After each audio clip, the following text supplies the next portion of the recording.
মাঝরাতে আমার স্ত্রী অনু গোসল করছে। গোসল করার মতো কিছু আমাদের মাঝে হয়নি। বাথরুমে উকি দিতে শরীর শিউরে উঠল। বাথরুমের ভেতরে গায়ে জল ঢালার ছপ ছপ শব্দ হচ্ছে। হঠাৎ একটা শয়তানি বুদ্ধি মাথায় এলো। ঠিক করলাম অনুকে ভয় দেখাবো। দরজা খুলে আড়াল হয়ে এমন জায়গায় দাঁড়ালাম। বেশ খানিকটা সময় পার হওয়ার পর বাথরুমের দরজা খুললো। আমি প্রস্তুত হলাম খুব জোরে হাউ শব্দ করে অনুকে ভয় দেখানোর অপেক্ষায়। অনু দরজায় আসার সাথে সাথে হাউ বলে শব্দ করব অপেক্ষা করছে, কিন্তু অনু বের হচ্ছে না। অথচ কিছুক্ষণ আগেই বাথরুমের দরজা খুলেছে। বুঝতে পারলাম অনু আমার উপস্থিতি বুঝতে পেরেছে, তাই বের হচ্ছে না। বাথরুমের দিকে উকি মারলাম। বাথরুমের ভেতরটা রক্তে ভেসে যাচ্ছে, কেউ নেই। দেয়াল থেকে রক্ত টপ টপ করে মেঝেতে পড়ছে।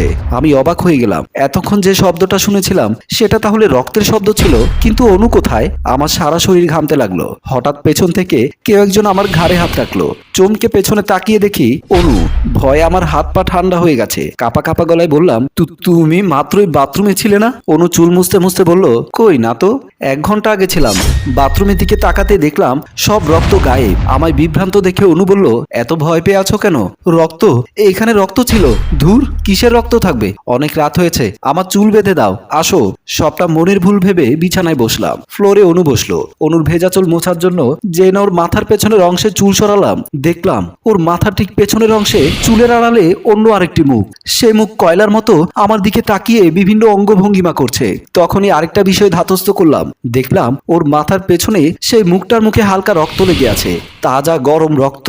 সঙ্গে সঙ্গে বিছানায় আমার ঘুমন্ত 7 বছরের ছেলের দিকে তাকালাম। ধাক্কার মতো খেলাম।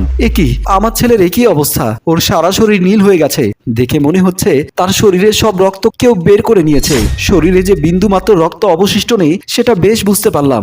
সন্তানের এই অবস্থা দেখে দ্রুত ছেলের শরীর ঝাঁকিয়ে ডাকতে লাগলাম, কিন্তু ওর কোনো সারা শব্দ নেই। বুকে হাত রেখে হৃদস্পন্দন বোঝার চেষ্টা করলাম, কিঞ্চিত পরিমাণও বুক ওঠানামা করছে না। মস্তিষ্কের রক্ত প্রবাহ সচল রাখতে ওর পা 12 ইঞ্চি উপরে তুলে ধরলাম। মাথার নিচ থেকে বালি সরিয়ে দিলাম যেন রক্ত মস্তিষ্কে পৌঁছাতে পারে। কোনো কাজ হচ্ছে না। অনু মেঝে থেকে ধরফর করে উঠে দাঁড়ালো। পরিস্থিতি ধাতস্থ করতে আটকে উঠে বলল, ওমা, আমার ছেলের কি হলো? ওর হাত পা নীল হয়ে গেল কি করে? অনু যে সাধারণ কোনো নারী না সেটা এতক্ষণে আমি বুঝে গেছি।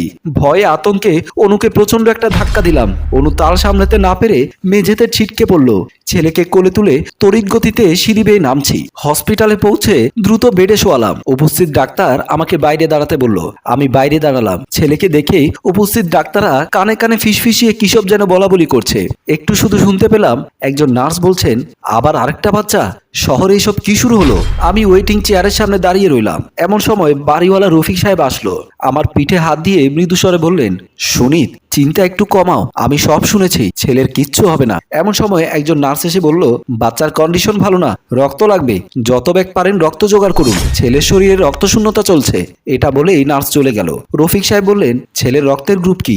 AB positive. আমারও তো এবি পজিটিভ। সৃষ্টিকর্তার অশেষ মহিমা, আমি রক্ত দিচ্ছি। এই কথা বলে ভেতরে চলে গেল। রফিক